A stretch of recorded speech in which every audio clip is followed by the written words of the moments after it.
Welcome back to Kryptolytix, giving you a fresh take on crypto analytics. Today I'm going to do a quick market update and go over a few altcoins and a few other things on the charts after the recent corrective move has begun. So let's just get straight into it, shall we? Okay, so as I like to do is kind of start on this chart, my cycle chart. And, you know, you don't really need to look at this one too often, I guess, but it does put into perspective sort of where we are in the cycle and can kind of help sort of put some things into perspective on the long time frame.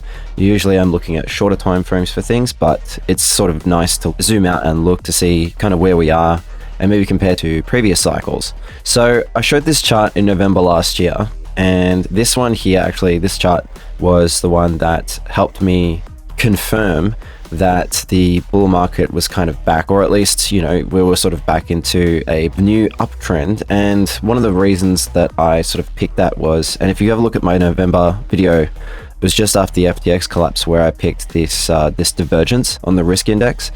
You know, something like a risk index, you probably wouldn't use it necessarily for divergences, but it did definitely help with regards to showing that this top was, you know, not really a higher high, because you could see on the risk index it couldn't breach the mid-level on the risk index. And if we just zoom in and have a quick look, you know, I picked this bullish divergence, and you can literally go back in November and I said we'll be in a bull trend if this happens, and this did happen, and then we had a bull trend. So I had confirmation on my Kryptolytix BB Trend Trader that we're in a bull market here, or at least some sort of bullish trend, I should say. But we can see now that that's actually flipped to bearish. The other thing I wanted to show as well on this risk index was I had a pre-halving year risk target. So I think that was on my chart in a video from the start of the year. So you can see, like, what I've done is I've gone back to 2019 and I tried to work out, you know, roughly, you know, where we could come back to if we were just to mirror 2019. So in 2019, you know, in terms of Fibonacci retracement, you can see here, we came back to the 0.618 and 0.786 region. I put a box here of like, that's kind of the region that we could come back to. Now, yeah, this has been on my chart for a long time. So when we have a look here at the risk index here, you can see it got to this level here at 5.4 here, got to about 5.4. And then basically the other thing to watch is this band here. So this is the bull market support band, as Benjamin Cowan calls it, but it's just basically a 20-week SMA, 21-week EMA. And the band kind of actually works with the Kryptolytix Trend Trader as well. Like, so they kind of are in concert, if you will. So you can see that whenever it breaks above the band, well, and closes convincingly, especially on the weekly time frame, that it actually flips to a long position, and then vice versa on the short. What I'm noticing a lot of the time with the bullish breakouts is they don't really always tend to retest this. I mean, it'll come back eventually, but by the time that happened, it's, you know, all the way over here. But the bearish breaks do tend to retest the band before going down further. So you can see in this case, I mean, it wasn't a clean sell, unfortunately, in this one, but you can see that the sell sort of was here. I'll just remove this for a sec. The sell was here on this candle here, and it retested and then went down further, right? So you can see that the bearish moves tend to retest. You can see this one here broke, retested, and then came down further to sort of some of these liquidity zones. So there's these boxes on the chart here are drawn out using a indicator called SR zones, vol SR zones v2. There's a very verbose and detailed explanation on how it works here, but, you know, it's just basically, you know, big wicks can tend to be support and resistance zones because they're inefficiencies, and often you find price will tend to gravitate to these inefficiency zones because price hunts liquidity. So price is a function of liquidity, essentially. So that's what this is sort of going off. It's finding these inefficiency zones and kind of expecting a revisit. So in this case, you know, price hung around in there, you know, traced back like to 50% of this. So you can see often they work as support and resistance. You can see even, like, you know, recently that they worked as support and resistance. So there was one drawn out here, and we didn't actually quite get to this one. So that was a next major resistance zone target for the bull market here, or for this current bull run, I should say. And this is one that I was watching at the start of the year, and you can see we sort of tagged into that, retraced, and then came back into the band here, 20 moving average band, I guess we can just call it. So what I'm thinking in terms of, if we do potentially get some sort of further downside, that we might retest this band before doing so. And because nearly every pre-halving year, we do actually lose this band at some point, and then can spend a few months below it. So in this case, it was about 3, almost 4 months we spent below it last year. But we actually did have that retest, right? The other thing as well that I don't quite like the look of, if this does get further downside, is it kind of breaks this logarithmic regression channel. And admittedly, this can just get, refit, and generally that's what will happen at the end of the sort of bear market or accumulation phase. A lot of the time you have to refit these logarithmic regression channels to hopefully help you with the future cycles. In this case, this was refit, unfortunately. I do have a logarithmic regression channel that wasn't refit on another chart, and that was drawn in manually. That was actually kind of perfect. But in this case, at least, this one was curve fit to the bottom here, because I think before the bottom was like on here, on the band here, and then it like went below it. So I figured that it would be a good idea to just refit it so that it would just the current data, basically. But you can see we're actually getting really, really close to it again, and also close to these highs here. So in terms of horizontal levels.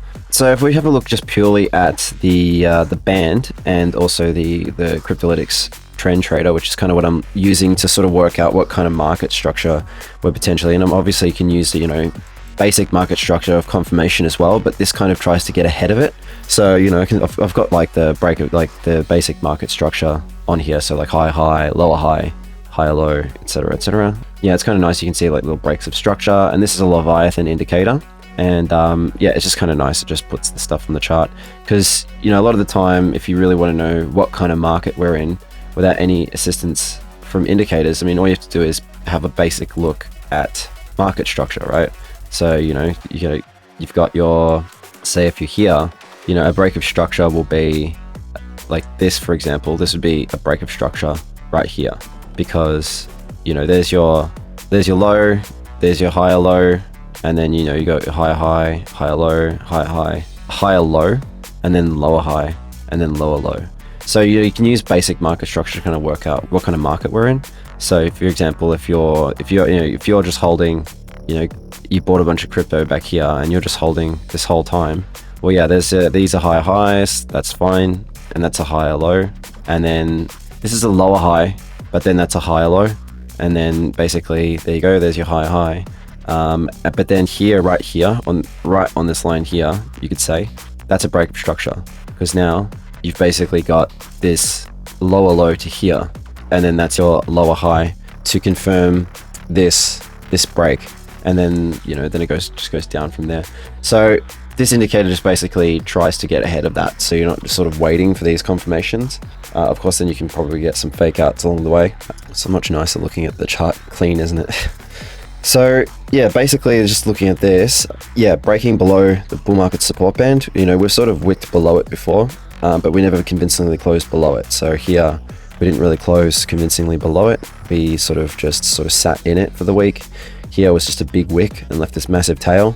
But this kind of candle closing below it, it's quite bearish. Probably have to sort of, at least for the time being, temper expectations of these crazy lower prices, where they certainly could come, but there's like a big long-term trend line right here. So I know this is just the regression channel that's doing that, but if you connect the COVID lows to here, then even below this, you have this this big trend line down here as well that's going to be acting as the next sort of major support. And you can see it on this chart. So this has got the manually drawn logarithmic regression channel. So that's the line here. And this also, you can sort of pair this up with the COVID lows as well. So again, I drew this like years ago now. So this is the ancient chart essentially, but you can see that touched the COVID lows there. Perfect. Well, I should say the pandemic crash lows. I don't think you get shadow banned for saying that word now. But anyway, so you can see that we touched there perfectly. And I had it in here that this was a strong support zone, and that was also using fib extensions as well. So the fib extension was from this high to this low to this retracement here, and it's put a whole bunch of lines here. So I measured a whole bunch of fib retracement zones, and they all lined up here into this box, which also lined up with the log regression channel. So that's why this box exists as a strong support zone, because this is measuring a whole bunch of the different movements in this price down here, and they all collectively created this support right here. So the chances of going back down here, I think the probabilities are quite low, but you can never rule everything out, right? So in terms of the parabolic SAR, well, that's definitely flipped bearish, but I probably wouldn't really trade this one per se. Again, you could probably, if you did want to take a short down to the bottom of the channel, probably be one of these things, especially after a big candle like that. So expect some sort of potential retracement where it might not happen, and you know, there is a big chance that we sort of just keep falling through the floor after a couple of sideways candles and then just create like a bear flag essentially. But you know, you see I've got this red line here, and you know, what is that? What's that line there, and why did that get respected so well here? Again, like I drew this last year. I drew this trend line last year. So that's connecting this high here. I'll just clear up some of the stuff on the chart so you can see. Just hide the indicators. So you can see I drew this line here, and then it's the first connecting point was here, then here, then here. Again, we got another one here that was from here, that was a breakout, retest, and then up. So this was established as some sort of supporting trend line as well. You can see it actually touched perfectly right here, but obviously it just got far too low, and price sort of didn't move fast enough to sort of try and test it again. But in terms of this one, you know, we've got these touches here. We have a deviation above, which was your sort of fake higher high. I say fake higher high because, you know, on all momentum indicators show that this had very little momentum. And then, you know, all these touches here. And then guess what? We had this touch here again. Perfect touch there. And then that was it. That was pretty much the end of this move, essentially. That was a big fake out. And then we had these sideways, essentially. And then we finally had this big push down after waiting for so long. But you can see here I've got this strong resistance zone, which, you know, again, this is another one, just finding all these inefficiency wicks. It's like tons and tons of inefficiency wicks on the 3-day chart for Bitcoin. Again, this is the index chart, so this is like a aggregate of many different charts, and I think it's mainly using spot because you can see here we didn't actually wick below this support zone at all, whereas on some of the leverage exchanges, you know, we had these massive wicks to the downside. So, you know, that's another thing as well. So the other thing I was looking at as well that I kind of wanted to cover, I suppose, is that, yeah, that we were in sort of the fifth point on the Elliot wave, also like 3 sort of waves up. You know, if there was ever a spot we were going to come down aggressively, it seemed like it was probably going to be around here. You can see I've got the connection points here. So there's your 1, 2, 3, 4, 5. That's very common with Elliot wave. And then generally you get an ABC correction down.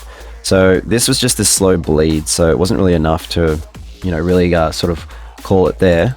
But if we just get a basic corrective pattern from here, then maybe we could call this the A. And then maybe we get a revisit back to, say, wherever the bull market support band is, which is around here, and sort of would fill some of the inefficiency of this candle as well. And then potentially come down lower, I suppose. And if we just sort of came back to the bottom of the band and came back to this, the band basically, which, you know, this band here, this support and resistance box or zone, if you will, is just basically, you can see it's been respected very well. So, you know, came to low here, was a top here, was a top here, was here, and also, you know, you could say sort of came back to here as well. Obviously there's nothing before that. We could be looking at coming back down even further to like 24,000, I suppose, but we might get this little push up first, right, before we take that next step down. Or, you know, it might not be all the way up here, right? It could just be something as simple as halfway, like about 50% of this candle is sort of refilled and then come down further, or we just track sideways. But I don't know, that would potentially be a B, but, you know, you could call it a B, I suppose, if we were going to get an ABC. You know, there's a good chance that in the coming weeks we do get like a small recovery, and then, you know, then we'd potentially come down further to like maybe 24k. Although that does technically then break this sort of structure, but that can happen, especially on really high time frames where you can sort of break that structure and then sort of eventually come back. So here was the A, there's your B, there's your C, and then we started recovering. Pandemic crash, is a black swan. So this would basically ruin, you know, any potential chart patterns and any sort of like, you know, basic recovery. This wouldn't have looked like this if it wasn't for the pandemic.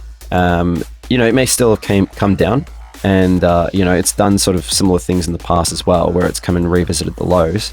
So to say that, you know, oh, we needed a pandemic in order to do that, well, it's not necessarily true, because you can see in 2015 we did it. So in 2015 we put in a lower low, and that was actually the touch of the lower band as well. But you know, you may have thought that this rally here, that was like basically that was the main rally, and you could say that this would be kind of where we might be now, coming into this sort of area, and then that was our kind of recovery, and then, you know, we put in a lower low here essentially, and only then did we start going back up.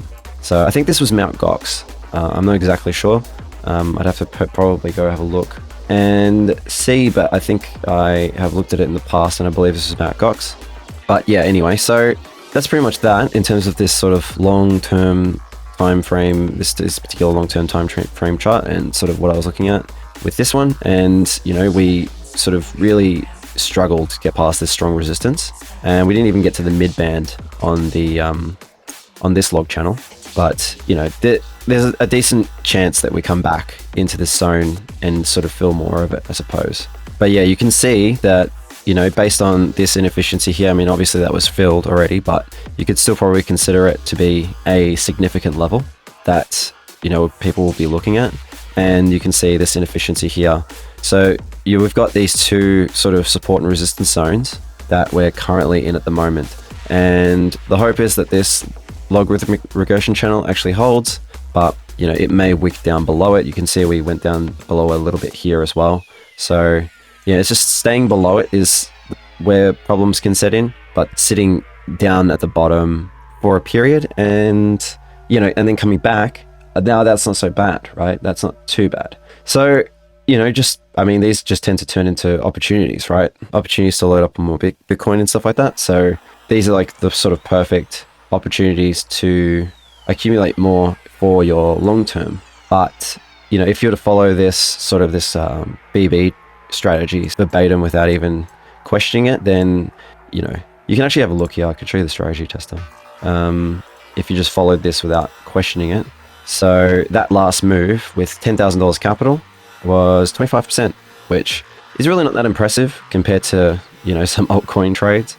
But yeah, so 25%, and then the one before it, which was this whole bear market move here, was 55% if you just followed the indicator. But again, with this sort of stuff, I kind of use it as a sentiment change. So something to gear my sentiment towards a certain bias and just help with that. You know, if you're feeling overly bearish like here because of the FTX collapse and stuff like that, and you get a buy signal here, then well, you've got to like really shift your perspective. And you know, like if you miss out on this, then yeah, like, you know, you retest of 20 and 21 here, the moving averages, this band, then that's where you sort of start to load back in if you miss this run up. I mean, this was a case where it's sort of, you know, the bullish move came back and retested the band, right? As I was just saying before. But you know, there are cases where it doesn't necessarily retest it. It did here. So if you retest it, got the retest here and here, for example, to take, if you were trying to short this, well then, you know, things broke out, it went bullish, and you could either close the trade there immediately, or you could wait for the retest for it to go back up. And then we went to sell, and then we retested here, the band again. If you tried to put more here, then you just wouldn't have caught that in terms of like a two-step laddering. And here's the example I was talking about, like one of the examples before, where it doesn't always retest. So a lot of the bullish breakouts don't necessarily retest. So this kind of retested here for the pandemic crash. Obviously with the pandemic, that's probably, you know, one of these outliers, I suppose. But we're just gonna have a look quickly here. So again, like this one didn't get that retest, which would have sucked if you were like holding a short this whole time, or out of the market, and you were just waiting to buy back at these levels. Well, it just didn't quite get there. Right, it got here or there on the bearish confirmation, so on the bearish retest. So that was all good, and that retested, and then that went down a little bit more. But you didn't really get much out of this move, to be honest. Well, 48% is actually still a fair bit. But then, you know, you're talking about Bitcoin back in 2019 versus today. The story is very different. The narrative is very different compared to back then. So I guess one thing that we've kind of breached now that has kind of changed structure and changed the way that this move has been working. And again, that's probably because we're in the third wave and sort of like a correction is just almost called for, is the 50% retrace. So we have another sort of long-term chart here, again 3-day.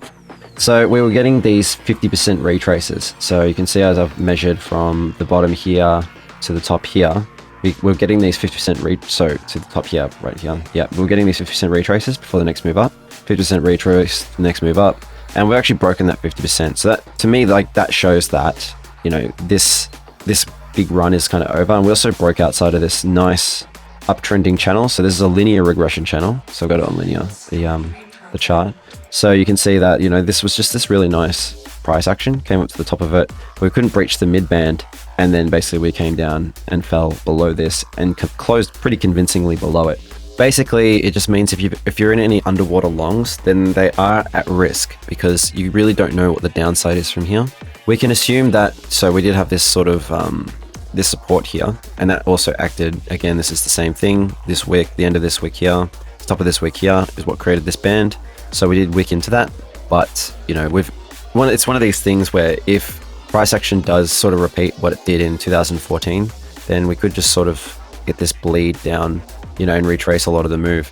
And, you know, I think that the bottom side target, like the lowest that I think we could probably go to, I know some people are calling for a lot lower than this, but I'm just gonna, I guess for me, I would think like the extension of this. So if you have a look, this is Fibonacci measured from the bottom here to the top here.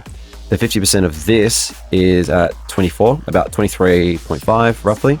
And again, like these start, like getting to these levels would start to break a lot of this stuff. So 24 would be fine in terms of the logarithmic regression channel that's been, again, this is, when I have a look at this has been in for a very long time. Let's have a look at the weekly with these lines. I just want to show you. These have just basically picked all the bottoms since the start of the cycle. So we didn't actually quite get to the bottom down there, I suppose, but it's at least connecting this one, and this one here. So that's three touches. So that makes it somewhat significant, especially on the weekly time frame and over this kind of period of time. So, you know, breaking down below this is probably quite bad, I suppose, because it starts to break a lot of really long-term structure that Bitcoin has created in terms of the sort of parabolic logarithmic rise. So that's why I think probabilities still are in the favor of, you know, the 24K level acting as support. And again, like I'm talking about on spot, not these Bybit chart, which had this wick all the way down to like 23.8 or whatever the hell it was, because that's where all the degens are, because they got that competition at the moment. So people are like over leveraging to act as, I guess, liquidity for the big move down. So they basically, that's kind of hopefully put some things in perspective. I feel like we do have quite a bit of support down here at 24K. You could see on multiple charts, but this line here, 23.5, this zone here, and, you know, a decent ABC is definitely something that's called for. Hopefully we do get that B, a little bounce back up. So if you're in any underwater leverage positions for Bitcoin, then maybe you could try and hold on to them. But, you know, I'm hoping you'd probably stopped out by now, right? If you are in any. Personally, I'm in a Bitcoin short, and I covered it on my Twitter, and I've posted it a lot on Twitter. You can actually see all my current sort of bigger trades on Twitter. I've got these tiny little trades that I trade with my, you know, ATR and all that, so the trend reversal indicator and stuff like that. But for the most part, you know, the big money's in these long-term sort of daily trades. So we'll have a look and show you sort of like how I picked that short, and, you know, why I'm actually still waiting for that long signal, and I'm very keen to flip to long, but I'm still just waiting it out, right? So let me show you now the 12-hour chart, which is what I use to sort of nail the short. So again, this is the short on OKX. I was in longs on Drift, and they got stopped out.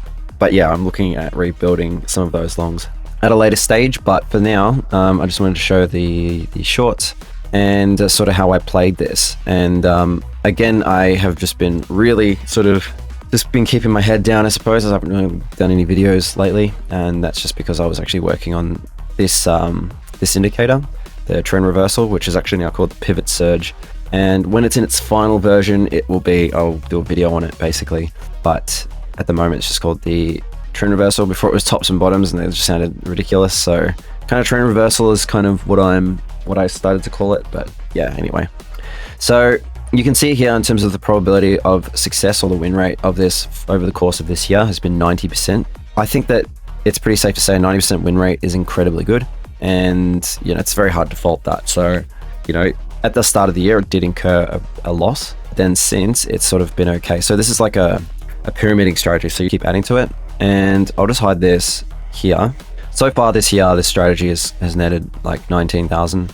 And that's using this $10,000 trade sizes here, up to 5 entries per move. I think so far it's only ever added a max of 3 per move.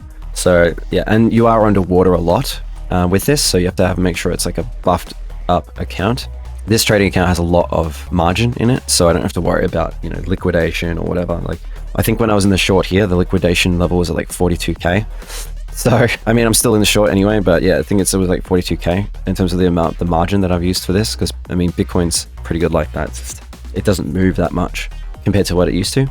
So we'll just have a look here. We've got a few things on the chart, so let me just hide everything. So there's also the open interest strategy on here as well, but I am going to I'll keep market structure, so that's nice. That's the Leviathan one.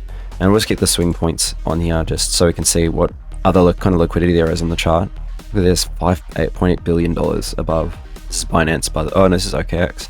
So yeah, anyway, it's actually like we actually did have way more liquidity to the upside, admittedly. You know, in terms of like when we were sitting here, and if you were just looking at what the liquidity was on the chart, just based on these sort of, you know, these candles over here, much more to the upside. But yeah, that's why you can see this massive tail here, because there would have been a lot of stops, liquidation points, and all that sort of stuff, and just a ton of liquidity here. So, and obviously there's, you know, on higher time frames, there's all this inefficiency here that was just completely filled. But yeah, there's OKX, so this actually went down below. Oh no, it just didn't go below 24k. But anyway, yeah, so with this one, I'll just quickly show the settings. And again, this, you can find the code to this in the link in the description below if you want to add this at its current version before I change it. So you can see this probably looks a little bit different to last time I had this on my channel. And that's because I've been improving it and modifying it since then. So basically, it's actually got a more advanced moving average filter now, where it can, you know, reverse direction, so it can take shorts above a moving average and longs below it. But yeah, for now, we're just going to cover this Bitcoin, just because it's 90% win rate, right? And 90% win rate is pretty impressive. So that's why I figured like it's worth mentioning, at least. So it uses a CVI, just to remind you, the Cumulative Volume Index. And here's a CVI-based trend. When you're in red, it's a good time to start look for shorts. When you're in green, it's a good time to look for longs. What I like to do with this is I like to zoom this in so it just looks like a band, essentially. So if you're looking for like confluence on whether to take a move, when you're in this region here and you got this sell signal here, well, yeah, I actually took the short at the top of these candles here, because I just was like, yeah, well, after this big move, I don't think we'll just go down immediately. I think we'll probably get some sort of extra push. So the first sell actually was here. And then we had this big move to the upside, which took out a bunch of liquidity like here and here. Basically just took both of those out. And after this and just all of these, I took that one immediately. So it put my average to about here. Actually, it was a bit below it. I think it was about here where I managed to get the next sell, which is probably why my average is there. That was that, and that's just sitting this short at the moment. And at its peak, it was up about 27%, which is still pretty good on Bitcoin, really. Because you can see here, I'll show you some of the past and how it sort of performed, and we'll just bring up the strategy tester and hide those bands there, just so you can kind of see kind of how it works. And I brought this up before so you could look at the settings, but these are the settings. 15, minus 36, 43. Stop loss is at 14%. So if price goes against you 14%, it will cut all trades, especially if it's like built a position using multiple sort of pyramided entries. It'll just cut them all at 14. And this stop loss updates every time a position's added. So every time a signal's printed on the chart, we'll just say, for example, stop loss was there because there was a signal there, and then there was a signal like lower down that add to it, and then it will move the stop loss to 14% of the next signal, right? That's kind of how this one works. Anyway, you probably don't need to see the rest for this one because there's no moving average filter, which I prefer trades where there's moving average filter because it's just another level of security, if you will. Basically, what we had here is, and actually we'll bring that band back up, and the band is just the CVI here. buy. Let's have a quick look here.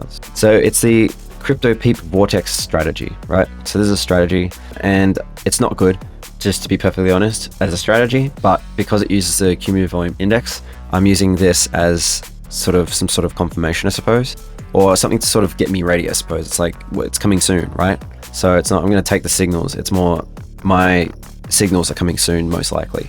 So that's what I use it for. This band is just kind of nice to see, you know, when we could be potentially looking at a buy or a sell. So yeah, you can see, let's just have a look at the list of trades. We're going to go to March. So yeah, you can see like it just hasn't really lost any trades since then. But you look at the drawdown, and this is why you need that equity, that margin in your account to protect yourself. Because if you're holding on a position and you're down $1,600, well, if you don't have adequate margin for this, then you know you probably just get liquidated essentially before you even get the chance to stop out. So you can see here this drawdown was actually 12%. It's probably because I've got the leverage factored in. Yeah, okay. When you don't factor in leverage, because I use 10x leverage essentially for this. Yeah, this one got pretty close. For example, that was in June. This got really close to the stop loss, which is 12%. I'm just going to bring this back because this is reflective of my 10x basically. These drawdowns are pretty extreme, but you can see like they all profited in the end. So this drew down 900%. Didn't realize the loss. Drew down $900, sorry, not percent, and then ended up with 11% win.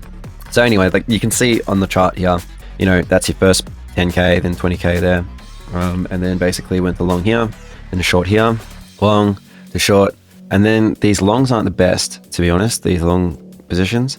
But yeah, after a big candle like that, you know, you could probably, if you saw this, you're confirmed in terms of market structure that we're probably going to come down a little more anyway, because you got this lower high.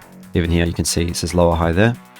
So if you've got this like this new sort of break of structure, you know, there's a break there, then you can sort of be a little bit more strategic with your entries. So you could probably say, okay, we'll probably retrace this whole candle. It seems likely, right? It seems likely that we'll retrace this whole candle. And so, you know, if you put it at the bottom here, well, it's the same as here anyway, right? Or even like 50% of this candle, which would have been like there.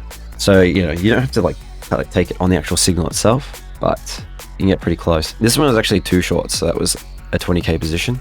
And then, you know, there to there, signal to signal was not a lot. That was like 1.5% or something. Unless you held it to like either the 50% mark, then closed and waited for it to enter the bottom or whatever. But yeah, so that's probably a little bit better. But anyway, just sort of taking this again, let's just go follow the journey here. So long, average for that was here. And then basically took this big run up. And then the short was built from here. So that was the first short there. Again, you could probably come to the top of the closes, 12-hour closes. And then that was the next one there. Now, I've just been sitting here waiting for the next buy signal. I kind of half expected there to be one here, but the cumulative volume index didn't really, or at least for my settings, didn't really get any convincing volume for here. Because you think this bullish engulfing here would have potentially printed another signal on the chart, but I guess just was illiquid, this move, and was probably just like maybe shorts closing or something like that. But the volume just wasn't convincing enough to give a signal here, which is good because it would have been a false signal and that would have been bad if it was just followed. So anyway, so, you know, my thoughts were I had these bands on the chart. It's like maybe we'll come down here, the 50% mark, which was 28k, lost that. In one candle, lost both the 0.618 and the 0.5 of this whole entire move, basically. And yeah, so basically now we're down below it, below the 786. We did kind of bounce back up above the 786, but now we're kind of struggling here at the moment, and we just might either just bleed down. There's a good chance we fill this wick because, you know, these sort of wicks, these inefficiency wicks, they often get refilled, right? So again, any of these inefficiencies, big candles or big wicks, they often, more often than not, they'll get filled. So price will come back to them. So I think there's a good chance we just see this slow bleed down, maybe a bounce back up to 27k or at best 28k. And let's see if that like marries up to the band here. So the bull market support band is at 27.7 at the moment, and the 21 smooth moving average or rate of change moving average, RMA, is sitting at 26.7. So that's probably, you know, highly likely that that'll get tagged at some point, I feel, because that's not that far from price, right? So, you know, maybe we just bounce to there to this RMA, which, you know, it's done before, comes down here, doesn't close below it, above, you know, I like the 21 RMA, or the smooth moving average, because it is pretty good as well. So anyway, just following this and waiting for that buy signal, I suppose. I'm just going to hold the short until I get it in this for this one, and then start building along in the opposing direction when I finally get some of these signals. And because we do have break of structure, I'm going to be a little bit more relaxed with my entries. So yeah, so I'll probably, you know, say if there was a buy signal here, for example, I'd probably try and fish it a little bit lower, or maybe nibble first on the buy signal and then add bigger on the following signals. And again, that'll probably be underwater for a while, but as you can see, you know, based on the performance this year, it's like, you know, kind of big deal, right? So, you know, this is basically my 9 to 5, this particular strategy, essentially. And, you know, everything else is just a bit of fun. So anyway, that's that. And let me quickly cover a few other things that I was looking at, that I've been looking at, and some of the things that I've covered on my Twitter, some of the trade setups and how they're going. So we're going to look at AAVE now. AAVE is the first, and we're just going to go alphabetically. I'm just going to collapse the RSI because it's not necessary for this. So AAVE, you know, this year has just been insanely good.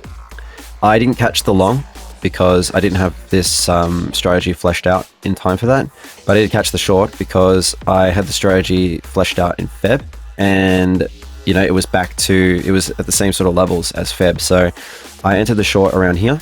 I deleted the line from the chart, so I can't tell you exactly what it was, but it was around here. So it wasn't the exact top, and I was underwater for a bit, and you know, a little anxious over here, but then we didn't close. It was the daily, right? We didn't really close the daily above this this range high. So that was the short there. Added to the short down here, took profit here, added back here, took profit there, and then took profit again here. So that was the end of the sort of the trade there. And then we went long. I actually immediately entered long on this because I got a lot of other long signals from other coins. And this is where I started like posting it on my Twitter, I suppose. So you can see this from here to just signal to signal was 30%, which was pretty nice. But I did sort of take profit here, and also took profit at this 618 as well. So I had this take profit here, but rather than sort of taking profit there, I didn't bother with because usually what I said in the video where I covered this, I would put the take profit at the top of the candle. So if I get a signal here, I would put take profit at the top of the candle, but because I already took some profit at the 618, I didn't take any profit on this. And also taking profit here at this resistance band, and that's like this inefficiency here. And I got that with the SR zones, which I don't have on the chart here, but the SR zones picked this as a weekly resistance. So that was the next profit point there.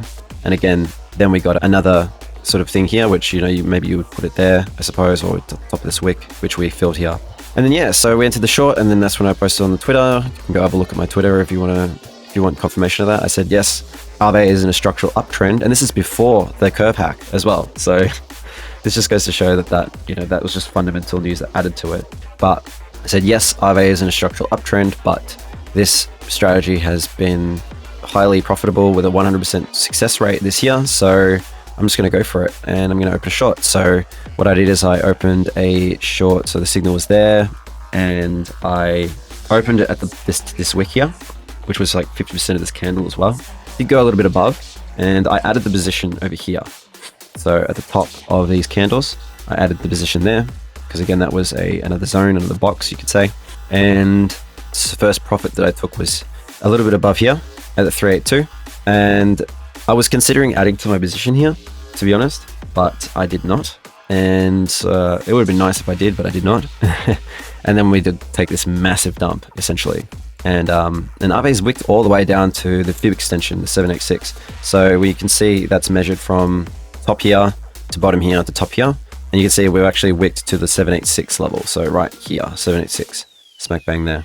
So at the moment, AAVE is actually, it kind of put in fresh lows at the SEC news. So, you know, in terms of it's not really gotten like a nice trend line we can look at, but where we can say, okay, well, it might stop here. So we're just looking at horizontal support and resistance to sort of work it out. And with AAVE, I feel like, you know, if we did get actually a thing here. So I also took some profit here. You know, I also updated on my Twitter that I took profit here. So if you've been following this, then, you know, that's basically, yeah, if you were in this short, then I've announced that I took profit here. So there's a chance we get a nice bounce here. But yeah, to where, I'm not really sure, right? We might just sort of roll over and then come down further. Either we come down to the range low here, or this low here, and then create just sort of a range, or maybe we put in a lower low, which is definitely a chance, definitely a probability. It's altcoins, right? Altcoins have a higher chance of just putting in new lows, especially ones that have been sort of battered around with fundamental problems. So, you know, I think there's a lot of FUD in AAVE at the moment and Curve because of the, you know, there was that founder, right, who had that huge borrow position, and you know he took it out essentially, and then bought a house in Toorak in Australia, in Melbourne, in Victoria, with it. And so he's technically kind of sold it without selling it, I suppose. And I guess people just don't like this. Like, he's essentially sold it. You know, I think he was like 40% collateralized, huge position. And you know, if that gets liquidated, then on chain, that's going to be huge, like a massive hit to Curve. So, you know, I think there's still a chance that might get hit, which could be a really big problem. So we'll have to see how that plays out, especially if we are in this sort of structural downtrend now, where we're going to put in lower lows. But anyway, so, you know, we got this 786 that we bounced off. And if we don't hold support at 46.71, then I feel like maybe we come down to 43, which is the one. So that's the whole, like the 100% extension of this move. You know, if that does happen, then I'll definitely be taking profit down here. If, you know, because I'm just going to hold it, obviously, and I've still got it open, and it's, you know, it's doing pretty well, but that'll be, you know, 68%. But yeah, whether that happens or not, that remains to be seen. I'm just going to hold this for now, taking sufficient amount of profit. Yeah, so I'll just be waiting for the next buy signal on this one. So here's the next one, ADA, Cardano. Again, just going to hide the RSIs, not really necessary at this point. So again, this is another one I've been trading since the start of the year, and you can see, you know, we've had some pretty nice moves, but the best moves have really been shorts. The settings were different on this, to be honest, and I have changed them. So this was settings before. When I was looking at the strategy tester, at least for last year, it got much better results with this, and that's without leverage, right? 81% win rate, and let's have a look. Yeah, that's since August of 2021. This is back testing too. So yeah, it's just been really good. 80% win rate is incredibly good. I think that, you know, it's pretty safe to say that's really, really good. And yeah, so took all these positions, and let's just have a quick look here. So this short was beautiful, and we've bounced right into the zone again, right? So this zone has been established since, you know, all the way back here. I'm sure there's like this big wick here, there's this candle here, you know, that's basically kind of where you could sort of start. And then confirmation of this being a pretty sort of major support is after the FTX collapse, coming down into it, essentially holding it as support, you know, deviating below and then picking up and then sort of going from there. Now, I don't know, Cardano doesn't look so strong to me. You know, we saw Solana make these huge runs, and I'll cover that shortly as well. We saw Solana make this huge run up, and, you know, Cardano did go up, and I'm thankful I did take profit at this strong resistance, which again is just like, you know, the bottom of all these wicks here, and then sort of the resistance here. So this is pretty safe to say this is a strong level. And also, if you look on the, I looked on the SR zones, which I don't think I've got on here. No, I do not. But that put like a weekly SR zone here as well. So yeah, luckily enough, took profit on this one. So the long was, I didn't long immediately. I longed at the bottom of the candle there, built a position around here, and then it sort of, you know, we went up from there, and then that was like a 30%, roughly 30% move. I actually took the profit here, like the fair bit there.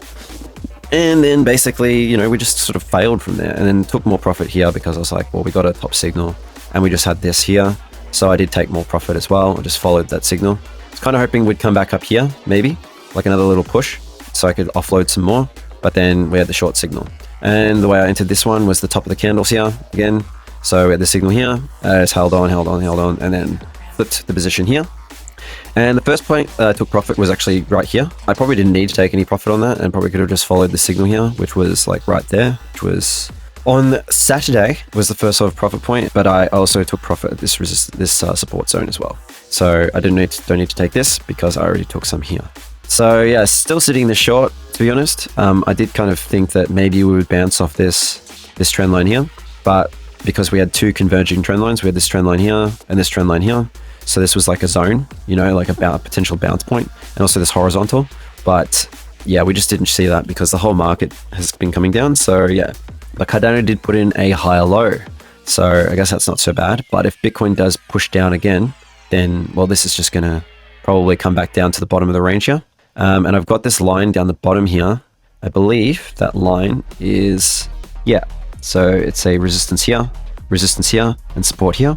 So if Cardano does slip, which, you know, it could well do, because again, it's an altcoin and we are in the sort of pre-halving year, well, that'll be up 77%. I'm going to hold this until I get a signal, to be honest. Like I've taken enough profit on it for now. I'll probably take a little bit more here at 22.8 or 0.228, I should say. But then, you know, like just the gap between here and here is like 30%. So, you know, that's a breadwinner really if that happens. So yeah, we'll see. I still feel like, you know, at least here, around here, this strong support, we'll probably get some sort of pushback up. So we'll definitely have to see where to. We might get, you know, maybe to above here, just sort of as like a range, I suppose. Maybe we get like a 16% push from the support there, just to here, or maybe to this trend line here, and this will act as resistance going forward. Because you see we wicked down below it, held a support, wicked down below it, held a support, and then just fell below it. So now you could probably say this is a resistance. So, you know, if you're in a long from down here, well, yeah, nice work there. But I'd probably be looking at this level as like a potentially take profit point. And yeah, I'm not in a long here, so, you know, I'll leave that up to you to decide where you're going to work. But I'm just showing, you know, sort of how this stuff works.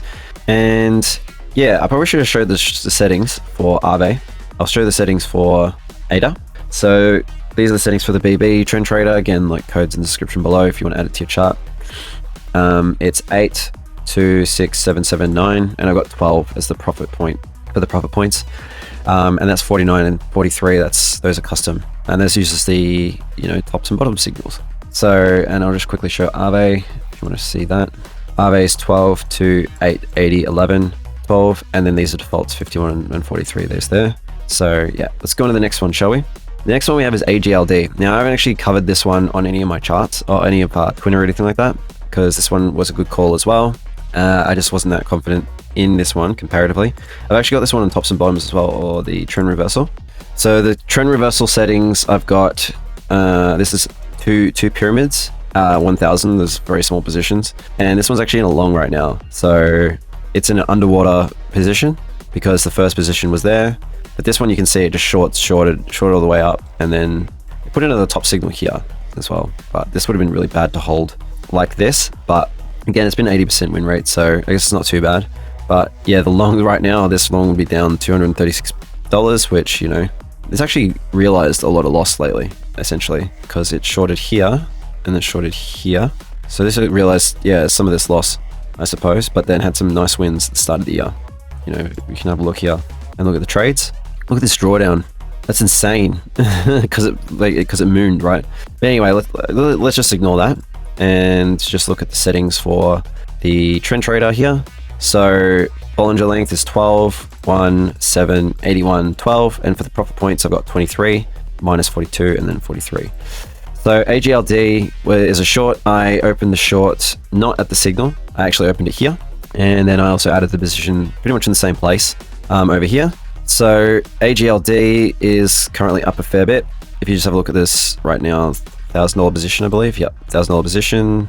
Put the commission as 0.5%, which is kind of the standard, I guess, for most of the modern exchanges. And, you know, we can see that in terms of the SR zones, which is actually on the chart in this one, I took a little bit of profit on the weekend because I got this bottom signal, which again, like, has performed relatively well. So yeah, I got this bottom signal, so I took a little bit of profit on it, but yeah, I'm expecting this to still come down a little more, I guess. But this has got a nice structure, AGLD, to be honest. Like, if you have a look here and we just hide this SR zones. Yeah, I'll be definitely taking small profit here, but I'll just hide the SR zones for a sec just to clean the chart up a little bit. Oh, I probably should also mention how I also took profit up here, and that was like absolutely nailed, that top there. And that was the SR zones, like put a few things here. I'll show you just quickly. There was the top of this band here and the bottom of this band here that I created this little box. And then basically, so you could see it came into that band. That's where I took profit on that one, like some profit again, and then just held the next signal. But yeah, unlike Cardano and, you know, AAVE and some of these other cryptos, AGLD actually is doing okay. It's doing okay. So here is the trend line there for AGLD. Touched it. So, we're actually still looking okay on AGLD. It's pretty safe to say that if Bitcoin does take a dive from here, then I'm guessing AGLD probably will as well, and probably revisit some of these supports down here, some of these zones here. So, I'm just going to sort of roll with the punches on that one and see how we go. But this still is holding structure, so I guess it's not doing too bad. But I am in the short, and I'm just going to hold it. And it's been relatively good, and I think I already showed the settings for that. So let's get into the next one. So AVAX, I was very surprised that AVAX really didn't run that much. Again, so for me, Solana is like the base of, what to expect from some of the other alts, at least the big sort of L1 chains. But to be honest, AVAX really didn't do that well. So the long for me for this was, so I had the signal was there, and my entry for it was around here. Okay, so I think for AVAX, my first entry was there, and then the next entry was around here. And then basically took profit on this one at the top of this range here. It just wicked past. It's a really small move. It didn't, actually it was a loss if you just followed signal to signal with this indicator. But in this case, for the short, I actually took it immediately because it broke this trend line. And I also added to the position up here at the 0.618. So I think my average is sitting here. That's my entry there. And basically, because it was 50-50, have I taken any profit on this one? I think I've got a limit order here, and it just missed it by a hair. So yeah, I didn't have a level for this one to take profit, but I think the one would have been perfect, but I just didn't take that. But yeah, again, AVAX has put in a lower low. So it's like lower low there, lower low there, lower low. That looks terrible, right? AVAX looks terrible. So I'm happy to sit in the short here. Right now, things are rolling over by the looks of things. We've got this bit of red down here, but we'll just have to see what happens there. Not really sweating about this because this is a very strong move down. It's 38% so far, right? From the sort of entry point in the indicator to its run up, yeah, it's about 37%, which is pretty nuts. So yeah, again, we might get a little push up to the 786. Who knows? Or we just sort of fall through the floor. And let's just see, let's just look back. I think in terms of history, I'm going to say, yeah, probably around the $9 level, like $9.50 or whatever. So let's just go to the weekly for a sec. Just grab a box, a rectangle, and look for something to work with. So yeah, that looks pretty good to me. Wow, we literally just are wicked into it. So do we have any other data to work with? That's pretty much it. So we're literally at the support right now. We're at the support. Where after that? Oof, I don't know. Nothing that looks any good, I'm going to be honest. Nothing that looks very good at all. So we'll just say this wick here. So that's this wick here. And so the open of the weekly candle. That'd be the next one, I'm going to say. But to be honest, that looks dreadful. That looks really bad. So here to there, that's another 45%. That's, yeah. AVAX just doesn't look strong. I don't know, fundamentally, I guess they got some good things going for them, but I'm a trader, so I don't really care as much about that, especially with AVAX, because I've used the chain and it was just clunky, and it got really expensive, especially when DeFi really picked up and they had all the rush rewards program and all that sort of stuff. I was paying $1 something on gas, which I know compared to ETH is still cheap, but compared to Solana, which is 0.005 cents or whatever, I was just man, and it was slow and clunky, and I was getting rejected transactions and all that sort of stuff. And again, comparing to Solana, well, Solana's been down a bunch, but this is when I was using DeFi a lot, right? And I was just man, I just don't like the experience on AVAX. I just found it really just another clunky EVM copy. So I was just whatever, I'll just trade it. And I just won't use it as a chain.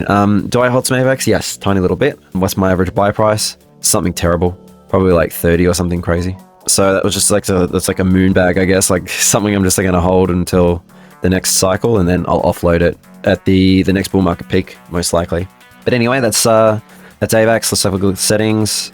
Settings are 29, 2, 2, 30, 11, and then I've got 5, 51, and 43. So have a look at there, write them down, whatever, or not, up to you.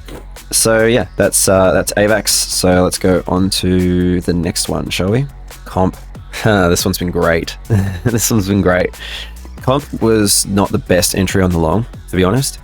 So the entry on the long, I basically opened the first down here, and then that was just basically this candle for the long. It wasn't the best, I'm gonna be honest. Sitting in this underwater position, because it was a sizable position. Underwater, it was not pleasant, I'm going to be honest, but you know, that's just kind of how this stuff works. With some of these long-term stuff, you do end up drawing down and sitting in some big time underwater positions. The next point I added was here. So that was the average between the two. You can see here, because it was the two equal sized positions in the laddering. And again, it just kept going down and I was like, oh my God. And I added a little bit more here as well on this this bottom signal. But yeah, I think the average ended up being around here. Yeah, so in terms of comp, I mean, the short was pretty good, the long was pretty good. I took some profit at the top of this band. The band is, you know, from all the way over here, which was just like, again, probably using SR zones or just having a look on the chart and looking at previous. I think horizontals are great for this sort of stuff. There was a, you know, this big wick here. First profit point was like here. I think it probably was the middle of this band, to be honest, most likely. And then I had a bunch of these profit points here, which I just kind of ignored. And then next profit point was here. And then, you know, again, getting more of these prints, getting a ton of the top signal prints as well. The short for this one, there was a signal there. I actually went to the top underside here. And I also had some stink sell orders, I guess you could say. I had one at the top of the wick here and top of the wick here. So anyway, yeah, you can see that, like, basically, you know, you had a good chance to get into this like a few days, like 5 days or whatever. Pretty sure I posted this chart on Twitter as well. In terms of profit, yeah, I've put a profit point in down here. So I'm expecting probably this to roll over maybe, and I haven't actually taken profit on this at all yet. So yeah, I'm waiting for this one to fill. So there you go. There's the profit point I've put just down the bottom of this candle. We'll see if it fills or not. But, you know, I do kind of expect potentially we'll come back down to this level here. So from there, that's an additional 47%. It's not guaranteed. Let's be honest, it's not guaranteed. We have been putting lower lows, right? So this is a lower low to here. It's the SAC FUD. So, you know, like it's shown enough weakness to justify something like that happening. Although it did push above. So it did better than AVAX, did better than ADA, all that sort of stuff. This looks more like similar to, say, like the kind of run that Solana had. Because yeah, Solana ran up, faded, and then pushed up a bit higher, and then has come down in a similar way. So that's comp. Let's have a look at the settings again. 23 for length, so just go 2, 4, 29, 11, 16, minus 51, and 43. So that's that for comp. Let's go through. Now, DYDX has been a massive fail this year for me. Okay, so I'll have to show this because, you know, full transparency, it would be absolutely absurd if I didn't. And it would just be like, you know, you got to see that this doesn't always work. Let me just hide some stuff in this chart. So the reason why there's so many lines on this chart is because it's actually been a bit of a failure. So the short was great over here, but yeah, it shows strength when it feels like there should be weakness, and it shows weakness when it feels like there should be strength. It's bizarre, like at least since here, right? Since over here. So this just kind of shows you like all of these lines is like kind of panic mode, I suppose. Not really panic mode, but I'm just trying to work out, you know, where to exit, because, you know, have a look here. So I was in this long. Yes, it got in very late. Very, very late. So within this long, I think the average was like around here. I've just cleared a lot of the lines off the chart because it just was getting too busy. So all like the long and short positions aren't on the chart. But yeah, so this long was okay. Made a little bit of money from it. It was actually, you know, at one point it was actually like up a fair bit. Pretty sure my average open was down here because it was looking pretty good in my exchange when it was putting these wicks in. But then, yeah, then we had the sell. So I started opening the short here. Then I added to it here at this trend line, and then it just pushed up even further, and I added a little bit here, and it was so underwater. It was a very uncomfortable feeling. Sorry, I didn't add any more here. Sorry. Then I got long here, so I was like, oh god, now I got to change this. So I was in this underwater short, and so I was like, all right. So I had this bunch of orders in, just kind of laddered down to try and like reduce the risk and reduce the loss. And so yeah, I think then I ended up flipping to long. I think my average long is up here. Pretty sure my average long entry is here. And then it fell through the floor. And now it's in a short. So now I'm just waiting to try and get out of this and into a short. But I think for this one, I probably might close it and just let a few more trades play out before like flipping position.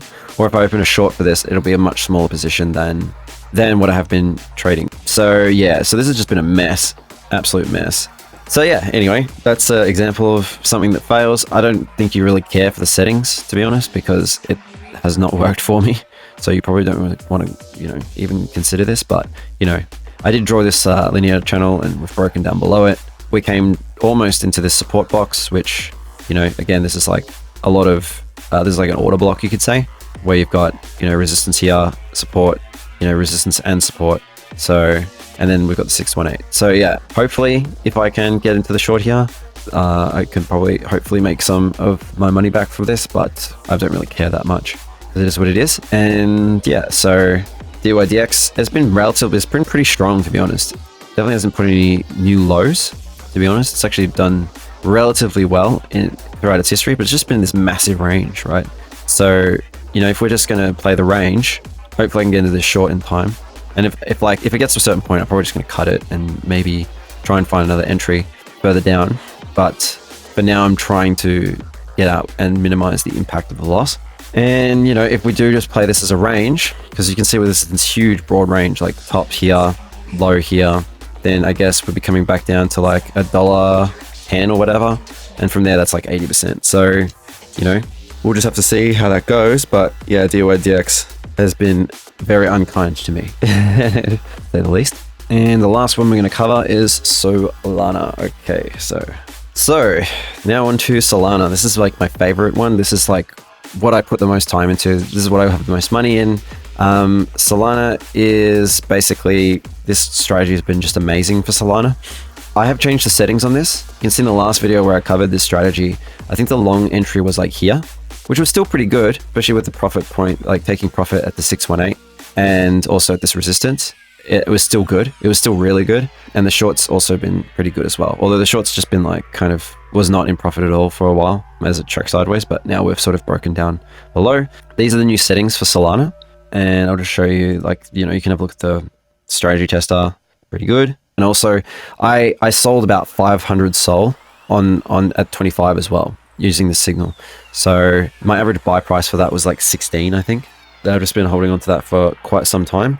I bought it down here at the 382, and that was the stablecoin FUD. I was just like, I'm just going to buy SOL, sell on my USDC. Yeah, that did all right, but then it just like drew down, came back down here. I added to my spot down here, spot bags down here. Fair bit of SOL, to be honest, a fair bit at, this reversal point, 12.13, and that was drawn down here. That was amazing, to be honest. That was amazing. I was pretty excited when that happened, but that spot I'm just going to hold.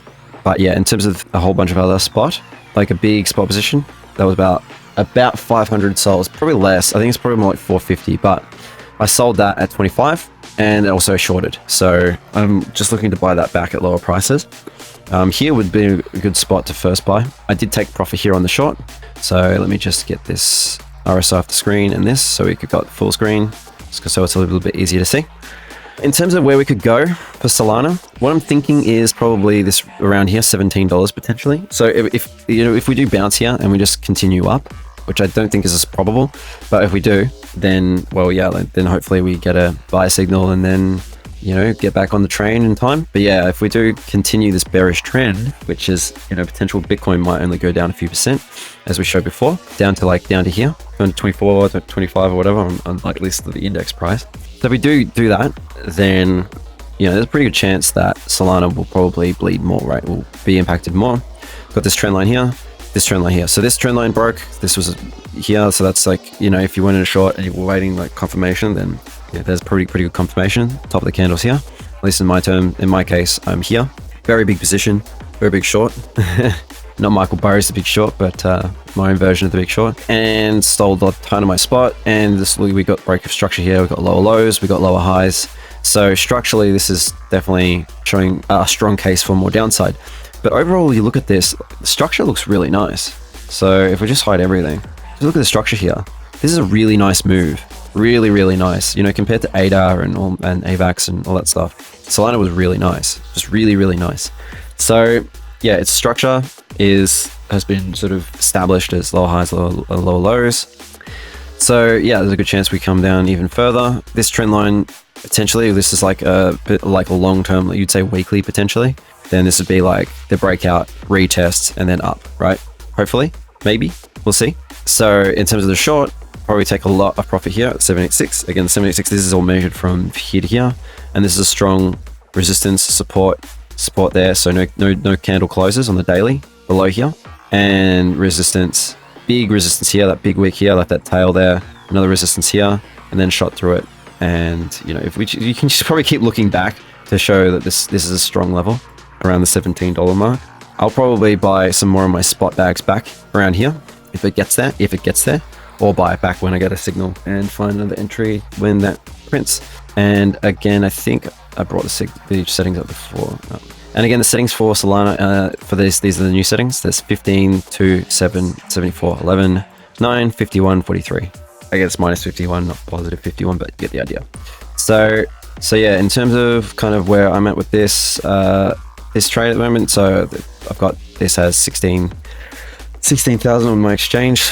So it's not a huge position. Obviously, like people out there that, you know, obviously trade a lot more than me, but I'm not like greedy, I guess you could say. I'm a lot more conservative, I suppose. Like I'm happy to take profit on the way and not open up ridiculously large positions. But yeah, anyway, so up at the moment about $1,300, less now because I did take some profit around here at the $20.50 level, and I'm just sort of, I got more profit to be taken down here, and kind of hoping that this holds. And if it doesn't, and this sort of turns into a range, which it may well do, turn into a range, because this looks like a range to me, and like a slow deviation. If we come back to the bottom of the range, then we might be looking at $9 again, $12 again, potentially in the cards, but I don't know. Solana's shown relative strength, so I don't think that will happen, but we'll see. We will see. But for now, I'm just in the short anyway, and sold the spot. I would love to get and buy that 500 sol back. I've also got 800 sitting in staking, which I don't know. I'm happy to just leave that there because that's been paying like 0.3 sol every like 3 days.